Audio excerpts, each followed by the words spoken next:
prepared for this. Prepared for it. Oh. Prepared for it. So, we're on, 44. we left St. Louis. We got some food. Yep. We're on our way to Tulsa, Oklahoma. So kind of what's going on in my mind and both of our minds right now is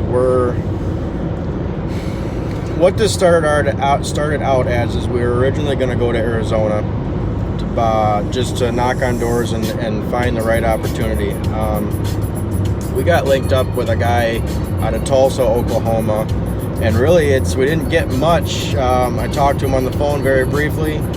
He said, yep, you guys can come down here and work with us, and that was pretty much it. So we'll I don't know where we're staying.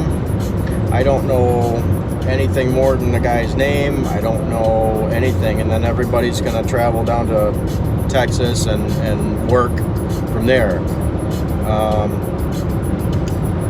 Friends and family, they've been asking me, well, where are you gonna land? Where are you gonna land? I don't know. I don't know, because I didn't really ask many questions. It was an opportunity for us to take advantage of, and I didn't want to kind of spoil it by asking too many questions of where's, why's, what's, and how's. To me, it was just, yep, when you need us, we'll be there, and we took off. So, you know, we're on this adventure and whatnot, but still, it could be all smoke and mirrors. We're still quite literally showing up somewhere. We don't even have an exact address of where we're going yet. All I know is Tulsa, so here we go. And we'll find out. You know, there's some anticipation. There's a certain amount of, I don't even want to call it stress, but it's a mystery. There's a big variable. You know, and if the one lead that we got doesn't work out to what we hope, then we'll go with our original plan, and that's just land somewhere and knock on doors, find an area, find a community, and start looking for contractors so we can work for them, gain the knowledge that we're trying to obtain to then bring back home to Michigan and implement that into to the business that we have going up there. So St. Louis was very fun. We stopped at the Arch, decided to stay there for the night, found a really nice blues joint. It was BB's Jazz, Blues, and Soups. Yeah, that was fun. And met up with a cousin of mine who I only see once every few years. Turns out that her and her family live in St. Louis, so we met up with her last minute, went to church, found a really cool Italian neighborhood, I guess you could say. Oh. Food, everything like Excellent. that. So we're in the middle of the last 5 hours drive until, you know, till our destination, where we're not going to know what it's like until we get there. So, you know, that's kind of what's going on through my mind. And in setting up for this trip to begin with, you know, there's a lot that gets left behind. There's a functioning business that gets closed down for an entire season. I have a home, I have dogs, I have family, I have friends, I have hobbies, I have ambitions, I have, you know, lots of things that I could be doing that are kind of put on the shelf, customers and clients and repeats and jobs already scheduled that had to be put off until next year. And so there's a lot of sacrifice that's going on with this, especially, you know, in both mine and Brandon's life when it comes to what are we going to miss out on, or what could we be missing out on by ejecting ourselves from our current life and kind of exploring. And I think the reason why that question is there is because we have something established. I've traveled before in my life and moved around, but that's what I had set out to do. So you travel, you move around, you go home, you establish yourself, then to uproot again, to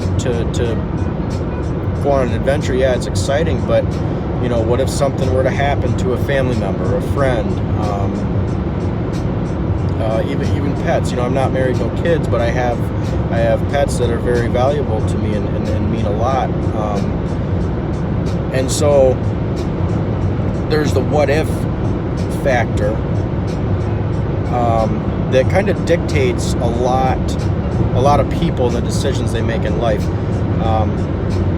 One thing I don't want to do for myself is I don't want to be controlled by fear. You know, there's always the weighing of risk versus reward and the pros and cons of a situation, and I don't want to constantly be concerned about, well, the cons are is I could miss out on something, or something could happen to a family member, or you know, and so I don't want to be gone for that situation should it ever happen. But the reality is I don't want to rob myself of a good opportunity for growth and progress and success because of the fear of unknown that could or could not. Me robbing myself of the chance for progress would be the greater loss, I feel like. You know, once something happens, you can't reverse it. It's done. It's over with. You can feel bad about it. You can grieve for a time. But putting your life on hold because of what could happen but hasn't yet, I don't feel like is right. And I personally don't want to operate like that. So just kind of some thoughts that have been on my mind and some insight onto what's going on in my head and the moves that we make aside from quite honestly the doubt that we have. You know, because there is some doubt. This isn't, you know, oh, we're going on an adventure and this is all great and you know, exciting, and it's nothing but excitement and fun times and all this stuff. No, I mean, we're sacrificing an income. We're you know, hopefully moving into something good. We're going to enjoy the time that we have and the opportunities we come across and things like that. But there is a certain level of apprehension that you have to identify, accept, move past, and then you know, there's a lot of faith that me and Brandon have that we move forward with also, and that faith is what gives you the courage and the ambition to then move through things like doubt. So then you line yourself up for that reward that you're going to work hard for. So we'll find out here in a few hours, and especially tomorrow, on what exactly we're getting ourselves into. But in the meantime, our pit stop in St. Louis was great. I think we're going to stop by Best Buy and maybe grab a GoPro or something so we can time lapse some of this stuff too. So until then, we will check in later.